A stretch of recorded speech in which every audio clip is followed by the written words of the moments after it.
që të arishtë në Shqipëri dhe të thuash që presidenti u bë president ose u bë president falë dirigjimit të një generali magjistar e ofendon presidentin. Kjo është pjesë e parë. Pjesë e dytë, ka një rregull universal dhe aq më tepër u bë shumë evident tek autokrati Trump. Të gjithë personat me cilët ai bëri fushatën elektorale, me të gjithë pa përjashtim, ai e riktheu për të gjithë dha pushtet. I vetë personi i cili realisht nuk ka marrë pushtet, po që vjen tani në Shqipëri është Lasi Vitaja. E treta, e kam dëgjuar me vëmendje fjalën e Lasi Vitas. U zgjinjeva. U zgjinjeva sepse është një fjalë shumë e ftohtë, shumë e akët, pa emocion, që nuk prodhon as edhe një gjë, edhe në planin politik nuk prodhon gjë. Që të thuash familje shqiptare në 12 vjet që ka ikur integriteti, por Sali Berisha do t'ja u kthej, nuk është shtesë që qëndron në Shqipëri, kjo nuk është, edhe aq më tepër nga një person që vjen nga Amerika. E katra, po ndjek strategjinë e Berishës, edhe 2 takimet e fundit dhe në Kongres. Sinqerisht në fjalimet e tij nuk po shoh asgjë të re. Që të them si rrjedhim i strategut, ka ndryshuar diçka.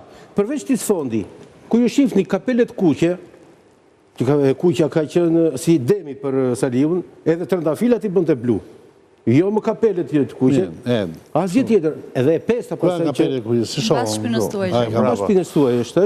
Fondi është. Kapelet trampiane, Trampiani, pra e vetmja gjë që e lidh figurativisht.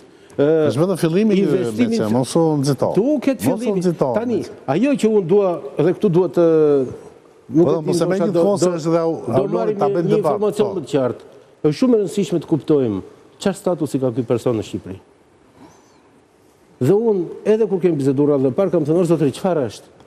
Ky është sepse një general fushate, e ka thënë Sali Berisha. Është komandanti fushate. Orgjeja e ka dërguar Trumpin SBA, po ka ardhur vetë për shkak një lobiri me Fatmin Medvedev. Kjo është diferenca. Trump nuk ka dërguar Shqipërinë. Tani ai shkoi në Itali, një sekondë, se në fillim për një minutë, se ka gjë. Në fillim u tha që Lasi Vitash legjend. Nuk vjen.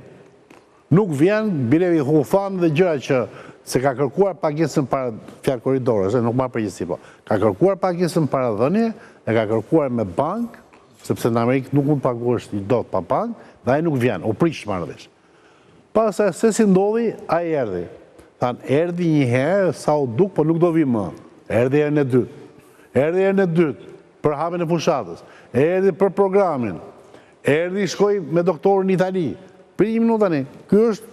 Atëherë, në këto prit unë dua qartësinë. E para, nuk di që në mediat tona, të paktën ne kur kemi dalë tavolinë, kemi thënë që nuk do vi Lasi Vitaja. Përkundër se kemi thënë, është një skup i cili po nxitet nga lija mediatike e PD-s që pastaj të bëjë atë shpërthimin e madh. Erdhi.